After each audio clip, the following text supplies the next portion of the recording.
छत्तीसगढ़ सहित पूरे देश में एक बार फिर कोरोना मरीजों की संख्या में बढ़ोतरी देखने को मिल रही है। इस दौरान कैसे अपने आप को सुरक्षित रखा जाए, कैसे कोरोना गाइडलाइन का पालन किया जाए, इन सब चीज़ों पर हम बातचीत करेंगे डॉक्टर देवेंद्र नायक जी से। डॉक्टर सर, बहुत बहुत स्वागत है आपका पहुना डॉट। नमस्कार सर, एक बार फिर देखने को मिल रहा है कि कोरोना के मामले लगातार बढ़ते जा रहे हैं। छत्तीसगढ़ की बात करें, पूरे देश की बात करें, कैसे सावधानी बरती जाए? देखिए, आपको सबसे पहले समझना पड़ेगा कि ये कोरोना कैसा है। तो जब पहली लहर जो आई थी, जो आज से करीब 1.25 साल पहले आई थी, और उसको जो नाम दिया गया था वो अल्फ़ा और बीटा दिया गया था, क्योंकि उसकी इन्फेक्टिविटी जो थी, यदि एक आदमी को होती थी तो औसतन वो 3 से 4 आदमियों को होती थी। जब दूसरी लहर जो पिछले मार्च अप्रैल में आई थी 1 साल पहले, उसका नाम दिया गया था डेल्टा। मतलब ये है कि यदि एक आदमी को इन्फेक्ट किया तो 4 से 10 आदमी को इन्फेक्ट करती थी। ये ओमिक्रॉन जो वर्ड है, ये ग्रीक वर्ड है जो कि 15वां वर्ड होता है। इसका मतलब ये होता है कि ये 15वां अक्षर है, मतलब इसकी इन्फेक्टिविटी इतनी ज़्यादा है। तो ये यदि अपन पिछले 2 लहरों की बात करें तो ये तीसरी लहर ये दूसरों से अलग क्यों है, ये आपको समझना पड़ेगा। पहली लहर यदि 4 से 5 आदमी को अफेक्ट करती थी, दूसरी लहर यदि 8 से 10 आदमी को अफेक्ट करती थी, ये 15 से 25 आदमी को अफेक्ट करती है। इसका मतलब यदि परिवार में किसी को हुआ है तो कोई भी परिवार वाला बच नहीं सकता इससे।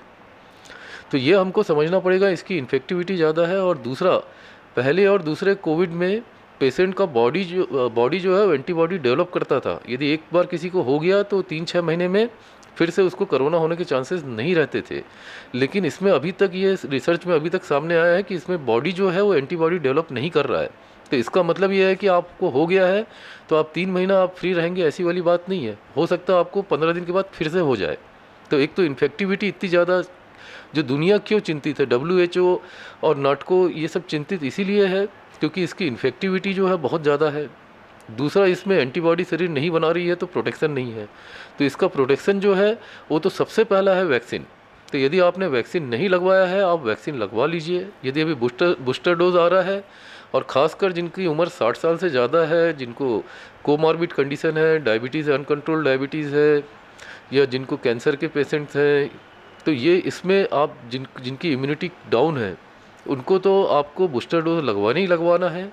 उसके बाद जो जनरल जो प्रिकॉशंस है, जो हम 2 साल से लगभग सुनते आ रहे हैं, जो हर जगह रहता है, दूरियां बना के रखिए, अननेसेसरली आप भीड़ भाड़ वाली जगह पे मत जाइए, मास्क पहन के रखिए। मास्क सबसे ज़्यादा प्रोटेक्शन है। मास्क धीरे धीरे आपकी बॉडी को इम्यून करता है, तो हमेशा मास्क पहन के रखिए। इनफैक्ट आप घर में रहें तो भी मास्क पहन के रखिए, क्योंकि आपको ये नहीं मालूम है कि किस आदमी को कोरोना अभी हुआ है या एसिम्प्टोमेटिक पीरियड में और कब हो जाएगा।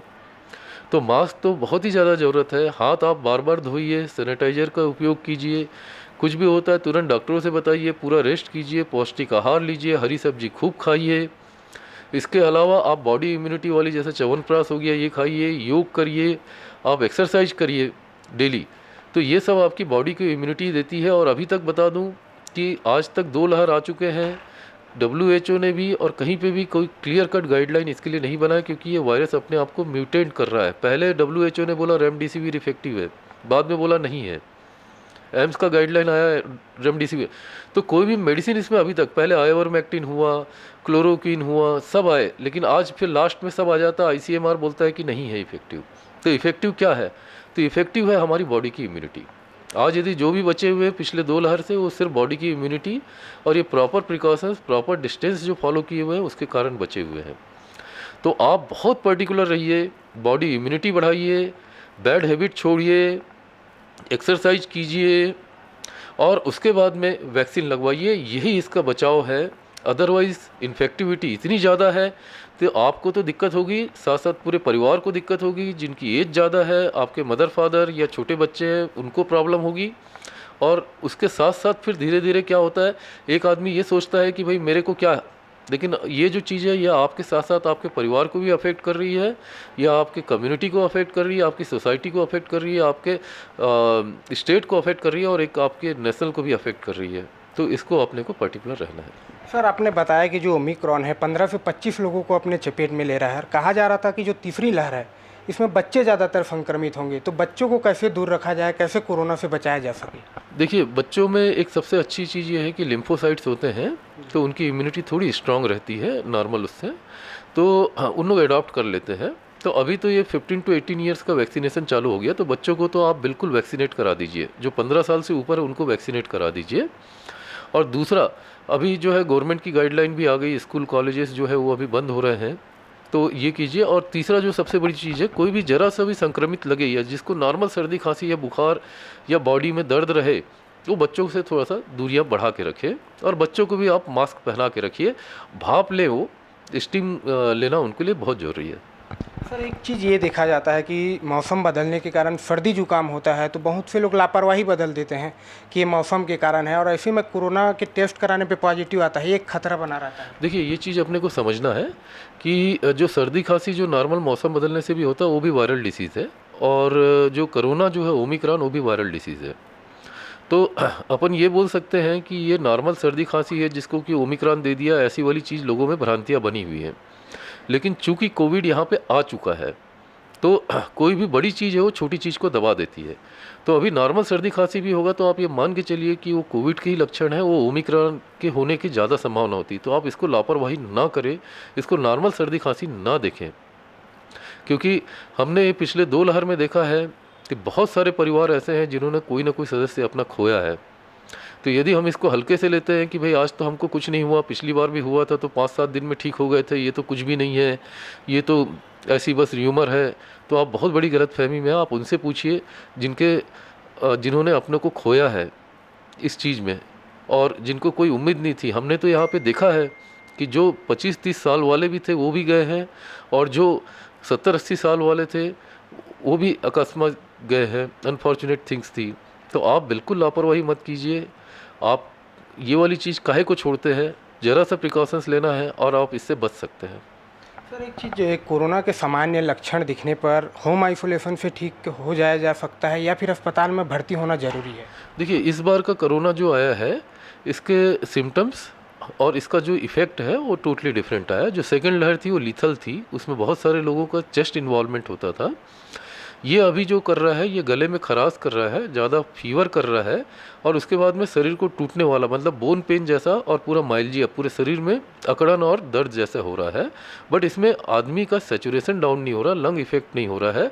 सीटी स्कैन भी करा रहे हैं तो 25 में से नॉर्मल 2, 4, 6 स्कोर ही आ रहे हैं। बहुत ज़्यादा होता तो 14 तक आ रहा है, जबकि पिछली बार में जो आता था 14 से ऊपर आता था, हमेशा 20, 22, 25 आता था।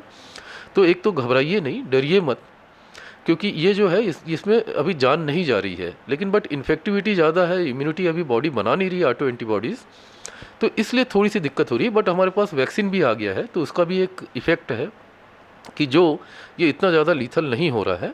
बट ये जो है, ये जिनका उम्र जो 60 साल से ज़्यादा होगा, इम्यूनो कॉम्प्रोमाइज़ जैसे मैंने बोला था, इन लोगों में डेफिनेटली अभी भी दिक्कत देगा ये। और मैं हमेशा बोलता हूँ एक चीज़ कि आप कोरोना से घबराइए मत, कोविड से आप घबराइए मत, ओमिक्रॉन से घबराइए मत, लेकिन कब? जब आपको हो जाए। लेकिन घबराइए बहुत जब आपको ना हो, तब उसमें प्रिकॉशंस बना के रखिए, डिस्टेंस बना के रखिए। सर, एक आखिरी सवाल, दूसरी लहर में ये देखने को मिला कि कई पेशेंट जो थे एजिथ्रोमाइसिन, लिम्सी और HRCT बिना डॉक्टर के सलाह के भी करवा लेते थे, ये कहाँ तक सही है? क्या ये ज़रूरी है CT स्कैन, HRCT जो है? देखिए, क्या है कि यदि सिम्टम्स आते हैं तभी इसको कराना है, अदरवाइज़ ये सब चीज़ों की ज़रूरत नहीं है। ये आप सिंपल पैरासीटामॉल ले सकते हैं। एंटीबायोटिक का अभी तक कोई रूल जो है ICMR ने या WHO ने या एम्स की गाइडलाइन में नहीं दिया हुआ है, इवन नाटको की गाइडलाइन में भी नहीं दिया हुआ है। तो एंटीबायोटिक यदि अपन लेते हैं बिना डॉक्टर की सलाह से तो गलत है। यदि डॉक्टर बोलता है कि भाई आपको सिम्टम्स आ रहे हैं, बैक्टीरियल न्यूमोनाइटिस भी जो है वो हो सकता है उसके साथ सुपरविन करके, तो आप बिल्कुल ले सकते हैं। डॉक्टर यदि बोलता है तब तो फिर एक कॉकटेल थेरेपी भी है, वो भी आपको लेनी पड़ेगी यदि आप हाई रिस्क केस में हैं तो, जो कि 1.2 लाख की आती है जाइडस कैडिला की। लेकिन जो भी चीज़ करना है आपको एक बेहतरीन डॉक्टर, MD डॉक्टर की सलाह से ही करिए। हमने बातचीत की डॉक्टर देवेंद्र नायक सर जी से, जिनका साफ तौर पर कहना है कि सावधानी बरतने से ही कोरोना को परास्त किया जा सकता है। कैमरामैन भानु वर्मा के साथ JK नायक, पहुना.in के लिए।